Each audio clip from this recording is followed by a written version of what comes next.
Gracias, Ya sí he leído el libro. pasamos rápidamente a hablar de los temas que nos ha traído, fundamentalmente centrado en el libro, aunque no han visto que dentro de, por ejemplo, en el tiempo en que mi forzado, como tantos militares de nuestra época, paso a la reserva a los 55 años, me dedicaba a cosas, entre ellas a explicarme, por decirlo así, me gusta decírmelo, y es así, explicarme la historia porque, como todos ustedes, o como gran parte de mis contemporáneos, tiene grandes lagunas la versión oficial de la mayoría de los acontecimientos que hemos vivido y de los anteriores. De los que hemos vivido podemos constatar que fueron cosas del Sáhara, por ejemplo, por decir algo que me pasó en mi juventud, distinto lo que yo viví en la época en que yo estuve destinado, que lo que nos cuenta. Ya han visto que gran parte ha sido centrado en el tema del Sáhara, de 98, y sin duda se debe a mi formación militar. A lo largo de los años de carrera va rozándote con conocimientos, con historias, con estudios, que de alguna forma la formación propia te hacen ver raros y chocan con tu experiencia, más o menos rica en conocimientos vividos o leídos de otras campañas, de otras naciones. Enrique Rovira, el primer fogonazo grande que sobre ese contexto de estudiar, tratar de desmenuzar, ver las contradicciones, ver los errores que se notan desde fuera de muchos textos, es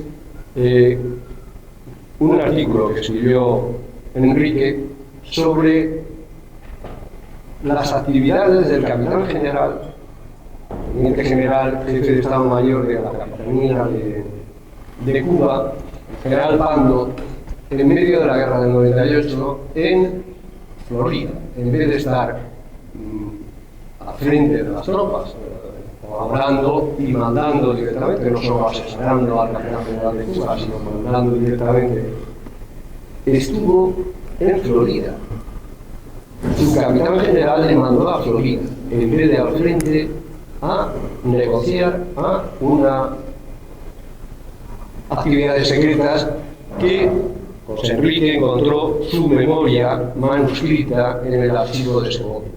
Eso es un fogonazo, por lo menos para mí, que me dio la primera luz de que efectivamente no estaba muy equivocado. Había muchas cosas. El que en plena guerra, ya con desembarcos norteamericanos en Guantánamo, el jefe de Estado Mayor, cumpliendo órdenes, se vaya a Florida a hablar, a compadrear, a negociar no se sabe qué, es llamativo. El segundo algodonazo, ya puestos en este estudio, profundización, es el de la aparición de este libro. Este libro, que es el que nos centra, es un mérito sobre todo de José María Balmisa, que lo encontró en la Biblioteca Nacional. Era un libro que estaba desde el año 2000 ya durmiente, ya no estaba perdido, estaba durmiente, estaba comprado después de un peritaje de la Biblioteca Nacional, o sea que no es una cosa de un papel que puede estar falseado, está acreditada su autenticidad por el peritaje de los hitos de la Biblioteca Nacional, y claro, es el sacarlo a la luz, porque ha habido autores, alguno Marino, algún historiador, que lo citan de pasado, algún familiar del almirante Cervera, sucesores, lo cita, o sea que no estaba exactamente escondido, estaba, pero nadie le había dado, después de la compra por la Biblioteca Nacional, se había atrevido a darle publicidad, sin duda por su contenido. Balmisa lo encuentra, nos lo presenta, nos lanzamos de cabeza a transcribirlo, a comentarlo, a sacarlo a la luz, porque efectivamente es una fuente primaria. Y es una fuente primaria que es como la otra cara del espejo de lo que nos han contado ahora. Cervera, el capitán de navío Cóncava, el capitán del puerto de Santiago de Cuba, escriben su versión prácticamente acabada la guerra, y se la publican y con los parabienes del ministro, del gobierno, de la regente, y esa es la que ha quedado, que nos ha llegado a nosotros un poco en el contexto de que perdimos porque teníamos que perder, porque éramos inferiores en todo, en organización, en medios. No es así. Esta es la otra cara del espejo, donde dice que no había carbón, Cervera, Concas, su ministro de Marina dice y documenta que sí que había carbón. Había muchos carboneros en muchos puertos, además de en los puertos mismos. O sea, había habido un esfuerzo de guerra bastante serio y eso no se sostiene. Donde dice que, esa versión oficial, que en los cañones, sobre todo los cañones de calibre intermedio, 150 milímetros, alrededor de tiro rápido, que eran los que de verdad resolvían los combates, porque esa capacidad de fuego les hacía muy eficaces, que no funcionaban porque tenían defectos o porque las municiones estaban mal fabricadas y no se adaptaban a los cañones y había que desechar unos, había interrupciones. Demuestra a Uñón que no es así, pero lo demuestra además con documentos del propio Cervera, que va aportando en los primeros ejercicios que hace cuando se hace cargo de la escuadra de instrucción, dice que no funcionaba muy bien. Y luego, subordinados de Cervera, cuando Cervera les hace repasar las municiones y los cierres y los calibres, van documentando y van elevando esa documentación a Madrid diciendo que no es así. Estamos en ese libro que es, como digo, la otra cara del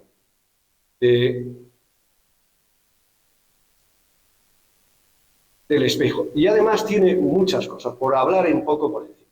Hablas del carbón, de las municiones, del armamento, pero también tiene cantidad de estadísticas y informes. Él, desde su posición privilegiada y con los auxiliares que tenía, documenta perfectamente la guerra, desde una cronología detalladísima de acontecimientos propios y extranjeros del enemigo, de la prensa enemiga, de la prensa propia, de informes, distancias.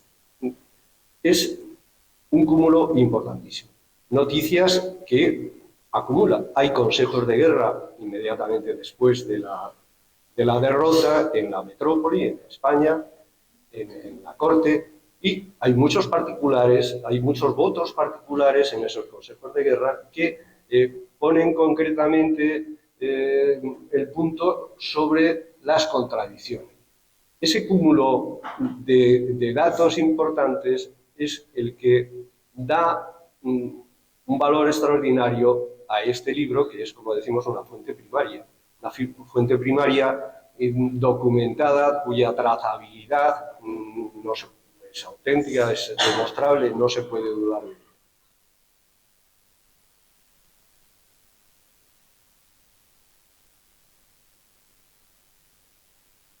Unas reflexiones que quiero hacer al principio, por encima, pero que son fundamentales para ponernos en situación. Una de ellas es que 100 años antes del 98, precisamente 100 años antes del 98, mediante el tratado entre los Estados Unidos, las colonias de América, inglesas de América, la naciente Estados Unidos de América y el Reino de España, el Tratado de Onís, demuestra que esos límites desde Florida y la Luisiana, desde el Mississippi hacia el oeste, era España, era Nueva España concretamente, el Virreinato de Nueva España, que incluía Filipinas, incluía las Antillas y demás. Eso, en 100 años, cambia radicalmente hasta el punto de desaparecer España, y no solo España, México y las naciones que surgen de ese proceso secesionista por completo. tremendo, pero es así. Es un siglo XIX que hay que tener en cuenta también, que nace prácticamente con la Revolución Francesa, con una monarquía española que se enfrenta a esa Revolución Francesa para inmediatamente hacer armas con ella y pasarse a su bando, a pesar de que esa República Francesa ha perseguido a sus conciudadanos en la bandera, ha hecho un genocidio antirreligioso, anticatólico. Bueno, ese cambio empieza así, pero a efectos de España, he hablado de que la Luisiana desaparece primero por se la Napoleón nos fuerza a vendérsela con carácter reteniendo España el derecho a que si Francia lo vendía tenía que ofrecérsela a España. Napoleón no lo hace, perdemos eso. Napoleón nos mete en esa invasión que da origen a la Guerra de la Independencia y curiosamente nuestro aliado va a ser Inglaterra. Y Wellington,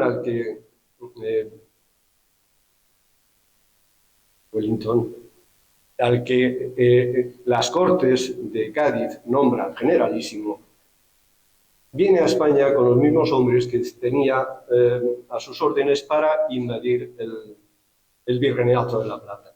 El siglo XIX empieza así. Empieza así y una vez acabada la Guerra de la Independencia, una revolución, la Revolución de Riego, impide que se manden tropas a recuperar o a frenar los movimientos secesionistas y poco después un abrazo masónico y la batalla de Ayacucho consagran prácticamente la derrota de las armas reales, las españolas. Así empieza el siglo XIX con esos movimientos de nuestro aliado inglés, con estos movimientos de nuestro aliado francés que nos invade, con estos movimientos de subversión interna, tanto secesionista como de abrazos masónicos y batallas pactadas como la de la Ayacucho. Pero acaba igual. El 98 es el cierre de ese siglo. Hay que tenerlo visto. Y el 98, por decirlo así, como guerra, empieza un año antes de la firma del Tratado de Paz, cuando se produce el magnicidio de Cánovas. El magnicidio de Cánovas que, casualmente, un supuesto anarquista fichado, porque no solo estaba fichado en Italia, estaba fichado en España, había participado en atentados en Barcelona, huye a Francia, la policía francesa también lo expulsa, pasa a Inglaterra, vuelve a Francia, está en contacto con separatistas puertorriqueños, cubanos, que tienen su sede en Nueva York, aparece el americano, entra por Portugal con un arma y acaba produciendo esos disparos que matan al presidente del gobierno con absoluta impunidad, a pesar de la escolta personal, de la policía, guardia civil local y demás. Y inmediatamente después se le juzga y prácticamente sin solución de continuidad en unos pocos días se le ajusticia y se pierde la posibilidad de saber cómo le había dado precisamente por matar a ese presidente que había dicho que hasta la última peseta, hasta el último soldado, mantener nuestra posición. Ese es el siglo XIX, hay que ver la guerra del 98 en ese contexto. Quizá por esos factores oscuros de traición de nuestros aliados y de movimientos internos que permiten esos magnicidios, esos separatismos, esas connivencias con intereses contrarios a los nuestros. Hoy en día, por ejemplo, hace una semana teníamos una presentación y se pospuso, se cerró, porque supuestamente Cervera es un personaje intocable. Es decir, que sea verdad o no sea verdad, el hecho es que estos temas siguen sujetos a tensiones y a enjuagues para que no salgan del silencio en el que han estado envueltos hasta nuestro.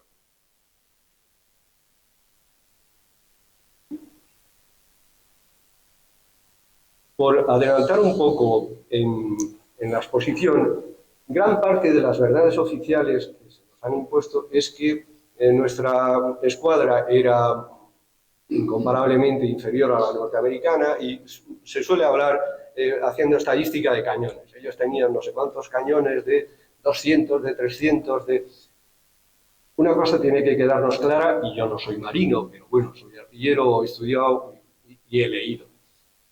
Entonces, los barcos no llevaban telémetros ópticos monostáticos, no medían distancias, salvo en estadía o prácticamente a ojo. No había direcciones de tiro electromecánicas, abacos, no es lo que entendemos ahora de los progresos, que la pieza de artillería se apunta con un radar y un calculador da los datos de tiro y eso tiene una precisión automática. Además, los mecanismos de alimentación de ese cañón poderosísimo son muy rápidos, son servos neumáticos y la cadencia de tiro no es así. Entonces no había direcciones de tiro, no había telémetros y la cadencia de los grandes calibres era muy lenta, era lentísima, un disparo cada 4, 5 o más minutos, con lo cual un blanco en movimiento a los 5 minutos no está, desde luego, ni en posición parecida a la que tenía inicialmente. Los combates navales se resolvían fundamentalmente por las armas, los cañones esos intermedios de 150 que llevaban la munición engarzada y tenían un sistema de retroceso. Esos eran los que... Entonces, ese aspecto de superioridad, porque los acorazados norteamericanos eran muy potentes, sus cañones, no es válido en todo. No cabe duda que si un disparo de esos se acierta, hace pupa. Como hace pupa también los torpedos. Pero los torpedos no se tienen en cuenta generalmente en estas comparaciones.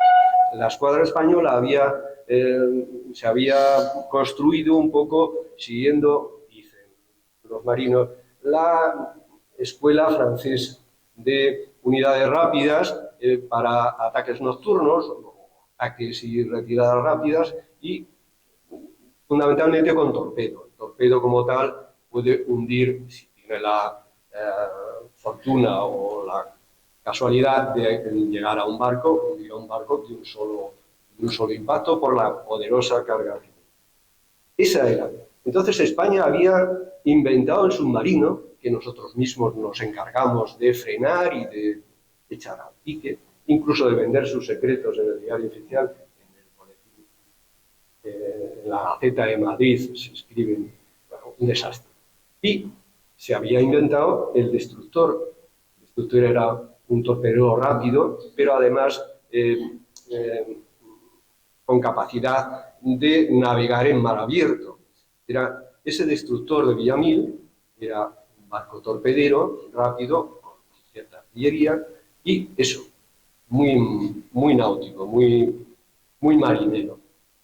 En ese sentido estaba hecha esta escuadra de instrucción que manda Cervera.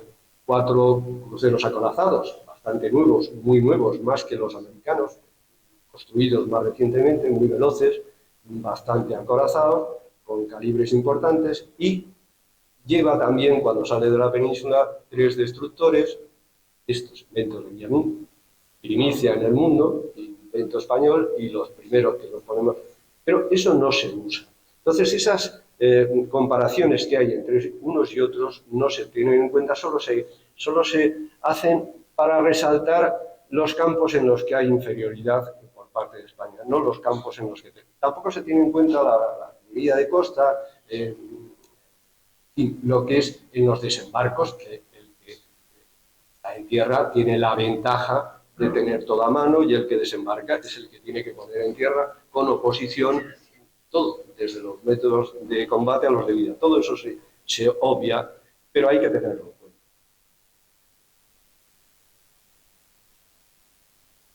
Y no se emplean. En el cuadro de arriba es una interpretación de lo que sería si hubiera navegado junta la escuadra española, parte de la escuadra española, donde hay un acorazado, hay un crucero acorazado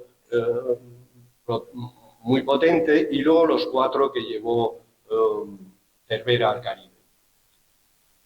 El acorazado y el mejor crucero acorazado no participan en combate, se les manda un poco tarde porque tardan en aprestarse o porque hay indecisión, se les manda hacia Filipinas y nuestros aliados ingleses y franceses hacen todo lo posible para que crucen el canal de Suez tarde. El hecho es que ni siquiera los pocos o muchos medios que teníamos los empleamos. Esto será otra constante también en la guerra. Hay que tenerla en cuenta. Y es de las cosas que documenta la Unión. Entonces, como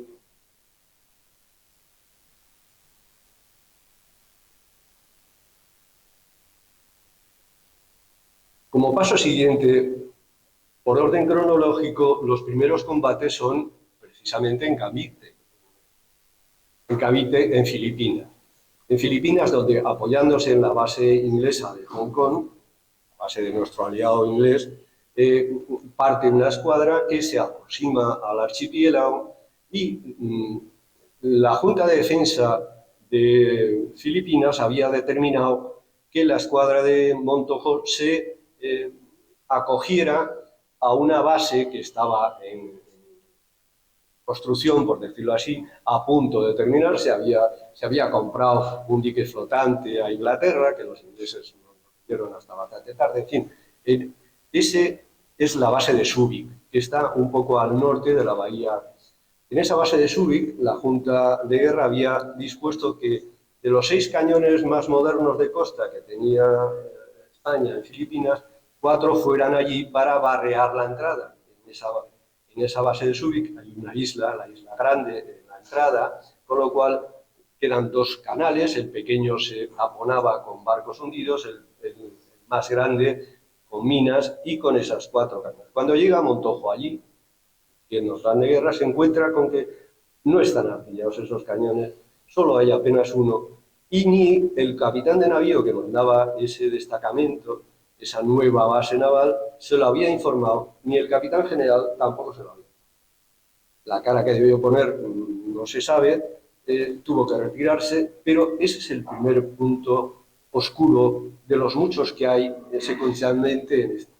Hay alguien que no avisa a su almirante, que no le ha dado tiempo, no ha querido, no ha podido montar los cañones, que cuando va allí el almirante Montojo se encuentra con eso, que se tiene que volver, que vuelve ya un poco con los americanos pisándole los talones, se quiere acoger al puerto de Manila, que tenía artillería de costa de todos los calibres, pero 4 obuses de 240 bastante potentes, muy eficaces, además de que en el puerto había un malecón en construcción de ampliación del puerto, podría servir de freno a torpedos y a disparos rasantes del enemigo. El capitán general le dice, no, aquí no te pones. No te pones porque, fíjate, si algún disparo norteamericano se pasa y cae en la ciudad, pues qué pena, los nativos, nuestros tagalos, nosotros. Total, que el combate de Cavite se hace después de todas estas carambolas. No se hace donde estaba previsto, ni donde era segundo lugar mejor, sino en el arsenal de Cavite. El arsenal de Cavite, que solo tenía 2 de esos caballones más. Cuando pasa la escuadra norteamericana por las bocas de la entrada de la bahía de Manila, que estaban artilladas, esas las había artillado la Marina, y estaban artilladas, pasan en fila india, fila de 1, con una distancia de noche, la noche del día 1 de mayo, con una distancia de unos 300 metros entre el barco, despacio, para no encallar. Había reflectores en esas baterías.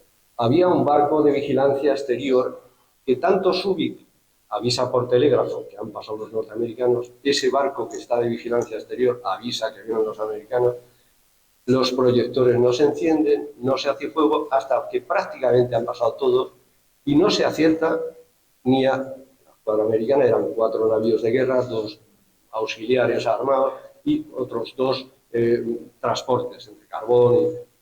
No acertamos ni siquiera a los 2 últimos de la fila, del kilómetro y pico a 10 nudos por hora, a una distancia de 3 o 4 kilómetros perfectamente. Esto es así.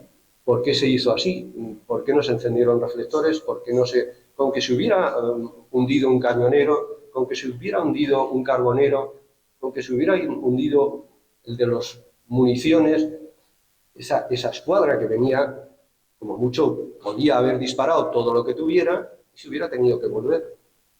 Bueno, al día siguiente, por la mañana, la escuadra norteamericana hace la primera de las pasadas de ataque a la de Montojo, que está desplegada, pegada a punta sangre al arsenal, y le disparan desde la plaza de Manila 2 obuses de 200 manos. Inmediatamente el capitán general ordena que no se haga fuego contra la escuadra norteamericana. Aquella tarde el coronel del regimiento de artillería se suicida delante de capitanía. Le han impedido hacer fuego. Todas estas cosas están ahí. Vienen en parte en el libro y otras cosas. El caso es que Montojo, después de aguantar 5 pasadas de la escuadra norteamericana, sin que le hundan ningún barco, cuando la escuadra norteamericana se reúne hacia mediodía a reponer munición y a descansar, Montojo, que ha visto supuestamente cómo se desarrollan los hechos y lo que se pide de él, que no le dejan subir a Zúrich, no le dejan entrar en el puerto, se retira y dice a sus barcos que se acojan a aguas poco profundas y cuando, si es que vienen los norteamericanos otra vez, abran grifos, se hundan los barcos y se salven a la. Y eso es lo que hace.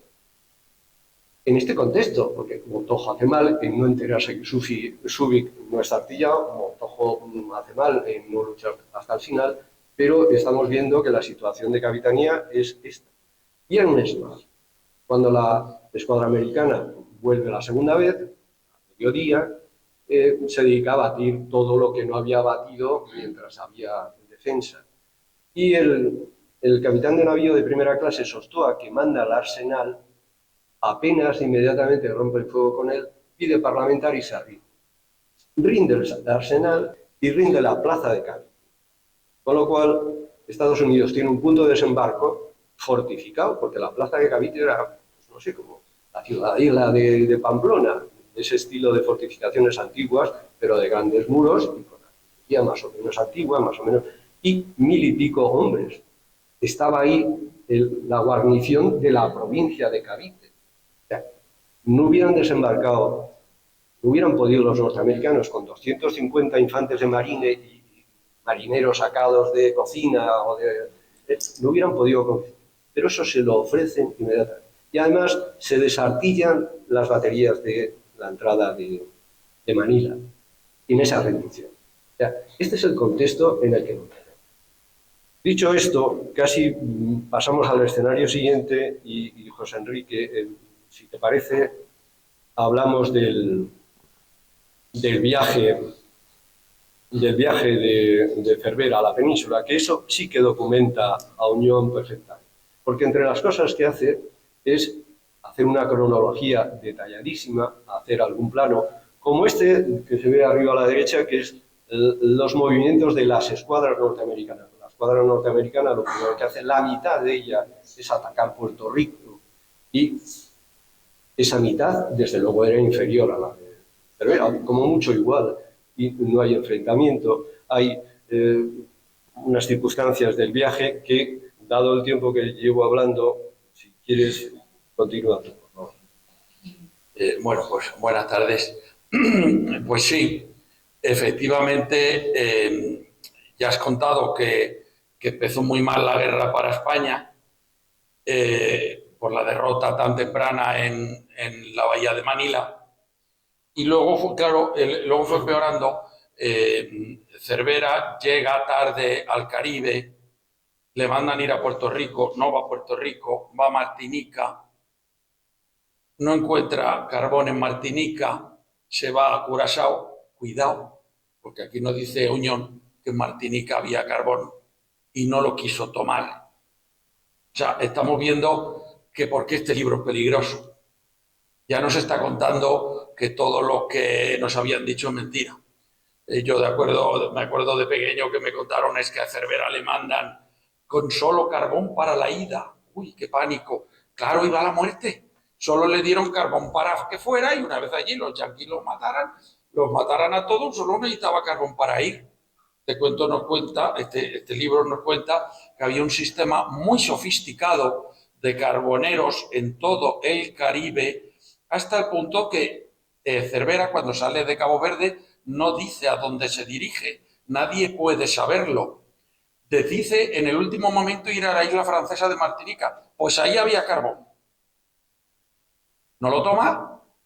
se aleja, sus instrucciones son ir a San Juan de Puerto Rico, que está relativamente cerca de Martinica, no lo toma y se va a la otra punta del Caribe, a Curazao, donde tampoco lo encuentra, pero es que venía un carbonero viniéndole, justo siguiéndole la huella por detrás. Y no lo encuentra no se encuentra de casualidad, pero estaba también el carbonero allí. El carbonero llega a Curazao y de Curazao le mandan irse a Santiago. Y va a Santiago el carbonero. Y a las puertas de Santiago, estando Cervera con sus cuadras dentro de Santiago, un transatlántico artillado que habían puesto los norteamericanos en la entrada, sin saber todavía que Cervera estaba dentro, y una patrullera, una cañonerita que tenían los norteamericanos, son los que apresan el Restolmer delante de las narices de la escuadra española. O sea, estamos viendo que hay cosas raras y que este libro nos cuenta que hay cosas raras. Pero bueno, como tampoco creo que la función, porque no nos daría tiempo, es contar la guerra del 98, pues sí diré que se evidencia en estos puntos que acabo de decir que hay cosas raras. Todos los capitanes generales, como has comentado antes, creo que fue Pilar o tú, fueron sustituidos antes. Quería hacer una mención especial a Puerto Rico, porque Pilar está hablando de la hispanidad. En Filipinas y en Cuba había una guerra interna.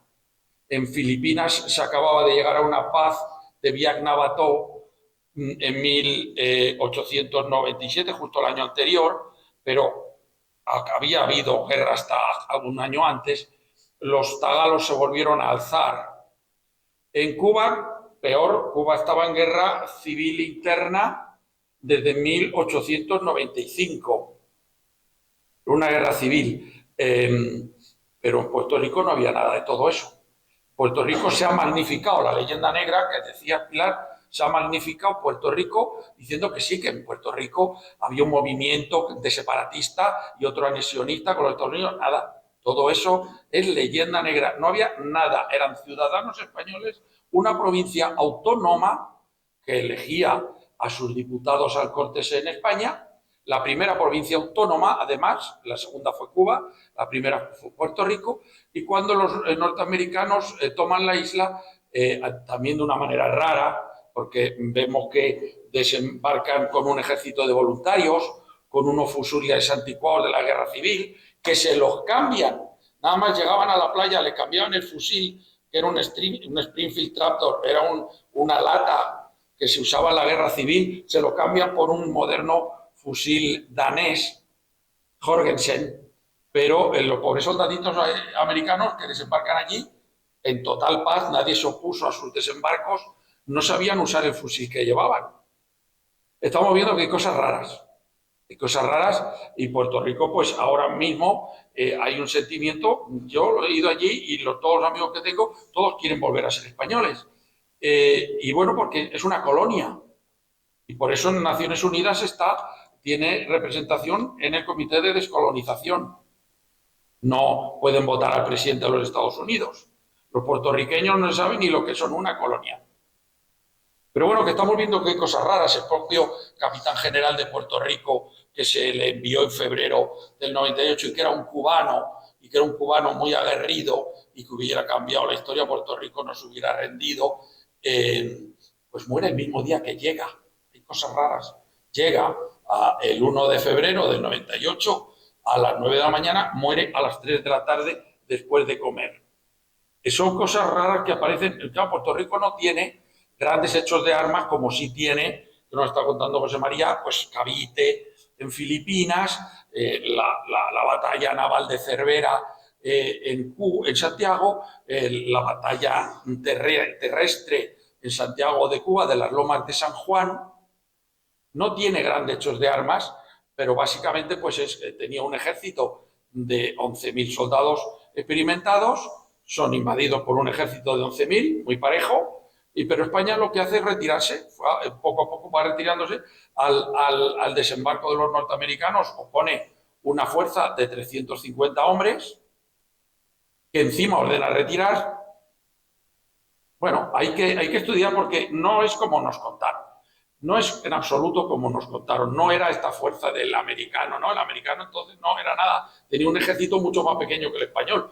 Por ejemplo, Cuba, volviendo a Cuba, el ejército español en Cuba era de 200.000 hombres. Se dice que estaba el soldado, con esto acabo, el soldado español estaba cansado y hambriento de la guerra que llevaba. Bueno, en Puerto Rico no había guerra ni hambre, no podía estar cansado y hambriento. Y en Cuba sí podía estar cansado y hambriento, puesto que llevaba 3 años. Pero como hemos visto en los últimos de Filipinas, que ha escrito Balbuena, en los últimos de Filipinas, ¿qué nos vienen a decir? Los últimos de Filipinas nos vienen a decir el soldado no se rindió. Se rindieron los generales y los políticos. El soldado no se rindió ni aunque se moría de hambre, que se murieron de hambre y se tuvieron que comer pues hasta las ratas y durante un año el soldado no se rindió. Y que vemos en las lomas de San Juan. En las lomas de San Juan también vemos cosas raras. Los norteamericanos atacan con una punta de lanza de 18.000 hombres. ¿Y qué se le pone delante? 450 hombres en las lomas de San Juan. Tuvo suerte España, o desgracia para ellos, que los norteamericanos dividieron su ataque hacia el norte y había un poblado fortificado que se llamaba el Caney, había otros 550 hombres. Entonces los 18.000 norteamericanos se enfrentaron justamente a 1.000 españoles. ¿Tiene sentido esto? Cuando la guarnición de Santiago era de 10.000 hombres y además habían desembarcado 1.000 de la escuadra, que no estaban cansados ni hambrientos, venían de España. Pues les opusieron 450 hombres, que su función era lo que se ha hablado en España y que a mí me da mucha pena, la contribución de sangre. El enemigo nos va a tomar esto y el ejército tiene que hacer su contribución de sangre. Nunca la victoria entró dentro de los planes del ejército español. Y ya es más complicado decir, bueno, del ejército español con los nuevos capitanes generales que había sustituido el gobierno liberal. Con el gobierno de Cánovas de Castillo era hasta el último español y la última peseta, y con el gobierno de Sagasta es ni un español más, ni una peseta más. Además, lo puso por escrito. Y por último, lo que hemos comentado, sí, ya que corto, de Cuba, el capitán general. ¿Quién son los capitanes generales? Son políticos. Son políticos que van a implementar una autonomía. También a Filipinas. A Basilio Agustín llega a Filipinas a intentar implementar una autonomía. No le da tiempo a hacerlo. Pero sí la implementan en Cuba y en Puerto Rico. Ahí funcionaban perfectamente las autonomías. Pero era un político, el capitán general Blanco era un político. ¿Quién tenía que dirigir las tropas? Las tropas las tenía que dirigir un teniente general llamado Luis Pando Sánchez. El archivo histórico militar de Madrid está digitalizado y al estar digitalizado tú ya pides lo que necesitas y ya alguien se ha tomado el cuidado de digitalizarlo. Pero que también decía, son los mejores archivos del mundo, el de Madrid y el de Segovia. El de Segovia, además de ser bueno, es sorprendente porque te dan el documento físico.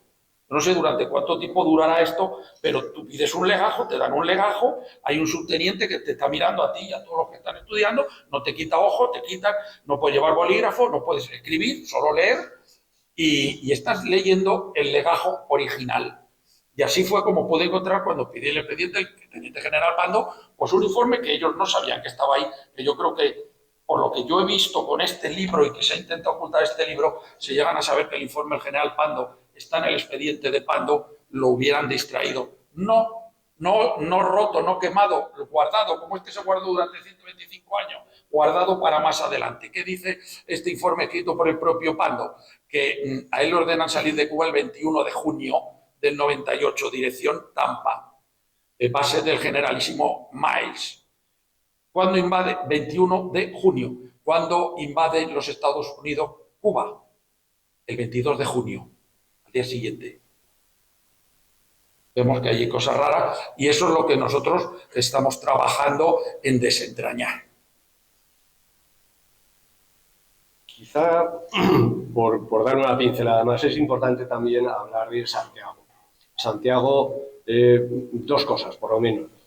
Santiago tenía un puerto, una entrada muy estrecha, estaba en la zona Mambí, en la zona insurrecta, no era el sitio ideal, por supuesto era el peor sitio para meterse la escuadra de Cervera. Pero se mete habiendo despreciado el carbón de Martinica, y se mete. Y repone un poco sus niveles, pero se escuda en decir que no están repuestos al 100% y que enseguida que aparece un barco auxiliar americano por allí, que están cerca. Eso Auñón lo demuestra, ya no es una percepción subjetiva nuestra, sino que el ministro de Marina dice que se lo expliquen cómo puede decir que está cercado, que está embotellado Cervera, cuando solo tiene enfrente un mercante auxiliar armado y se deja robar un carbonero, el Restormer y demás. Bien, esa es la situación. Cuando se producen los desembarcos en Guantánamo y siguiendo precisamente el mismo esquema que hicieron los norteamericanos, los ingleses de Vernon después del ataque a Cartagena de Indias. Cuando Vernon quiere atacar y ataca y se enfrenta a Cartagena de Indias y se tiene que volver sin conseguir su objetivo, por las de Lezo, por todo esto, quiere llevarse a Martinica, que es esa isla inglesa que está enfrente de Santiago, por lo menos un trofeo, conseguir capturar el puerto de Santiago y empezar la invasión de Cuba. Desembarca en Guantánamo y esa superioridad naval y terrestre impresionante, más que la norteamericana, que se vuelca sobre Santiago, no pasa de las primeras sierras, porque la pobre milicia local frena el avance. Entonces la malaria, las enfermedades tropicales, el agua y demás, hace que al final tampoco se pueda llevar no Cartagena de Indias, de donde había acuñado ya las monedas de la Victoria, ni Santiago. Bueno, pues en Santiago, ese sitio tan mal, el peor de toda la isla de Cuba para encerrarse la escuadra, tenía un puerto que, en base a los cañones desembarcados de un crucero auxiliar, el Mercedes, que se montan en la socapa, tenía una defensa mínima importante que, a pesar de los reiterados bombardeos norteamericanos, no consiguen desmontar. Una vez algún disparo en tierra por efecto de la explosión, una de las piezas, pero las piezas españolas, salvo un antiguo cañón, aguantan hasta el final. Cuando la batalla terrestre, esta de las Lomas de San Juan, queda prácticamente en tablas y nuestros mandos político-militares se rinden o se van a rendir, el capitán general Blanco dice a Cervera que sale, perentoriamente que sale. No había necesidad de que saliera, había llegado Escario con refuerzos, se podría haber la escuadra bombardeado a los... Sale. Y Cervera sale de día. Sale de día y volvemos a... Esa escuadra que estaba pensado con destructores, con torpedos, con ataques rápidos, sale de día, no hace ningún ataque de noche. Tú has traducido el informe del capitán del acorazado Obregón, que dice que tenía auténtico pavor, él como capitán de ese acorazado, a que la escuadra española saliera de noche, porque aunque ellos tenían un acorazado enfocado a la entrada, él pensaba que solo con la vibración de los estampidos de las presas pesadas, de los cañones pesados, esas lámparas, por su vibración, se iban a romper, y además, si no, simplemente el humo de la pólvora negra fundamental que usaban, o no blanca que usaban los norteamericanos, iba a cegar la visión, con lo cual los torpederos americanos, los torpederos nuestros, se iban a acercar, los destructores, y les iban a hundir. Bueno, pues sale de día.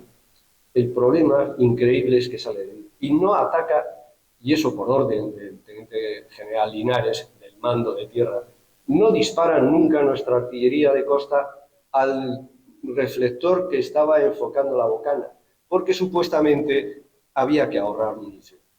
De día no se ahorraba munición, de noche se ahorraba munición. No sale nuestra escuadra de noche, no queremos. Otra explicación no hay, a pesar de que su jefe de Estado Mayor le había, y algún otro capitán de los instructores le había enfocado ahí. Pues en ese contexto estamos. Yo quiero, por cerrar, hacer un resumen general de que aquella guerra se planteó de la peor forma posible y hemos hablado que se les cede el arsenal de Cavite sin resistencia, pero también en Guantánamo y sobre todo en Siboney no se ofrece resistencia. No se ofrece resistencia que si se hubiera hecho. Hay en alguna conferencia del Instituto de Cultura Naval, algún marino dice que esos desembarcos fueron los más, desembarcos norteamericanos fueron los más desorganizados de la historia, totalmente desorganizados. Y si nosotros, como dice Auñón, hubiéramos volado nuestro muelle minero, hubiéramos puesto alguna resistencia, no hubieran podido físicamente resistir, sino muy malamente, si encima en las sierras se les hubiera puesto resistencia armada también. Los desembarcos se les deja. No hay contraataques de conjunto en ninguno de los escenarios, sobre todo en esos 1000 hombres de la escuadra que tenían o podían haber tenido cañones de desembarco, ametralladoras que llevaban a bordo para estas cosas, hubieran actuado en conjunto una vez frenados delante de las lomas de San Juan, aquel desembarco se hubiera muerto. Simplemente con que no se hubieran rendido, la malaria hubiera hecho su labor, la fiebre amarilla, y hubiera, circula por ahí, tú también has traducido, una especie de insubordinación por escrito de los generales y coroneles norteamericanos pidiendo que le saquen de allí, que se están muriendo, en fin. Se están muriendo, en fin. Todo eso está. Ese escenario, esas contradicciones militares y políticas son las que, de alguna forma, tienen el peso de la convicción de que aquella guerra fue una derrota pactada, por no hablar en términos más. Pues, Enrique, si quieres decir alguna cosa más. Y si no, yo quizá ya dejar más a las preguntas, a las inquietudes que tengan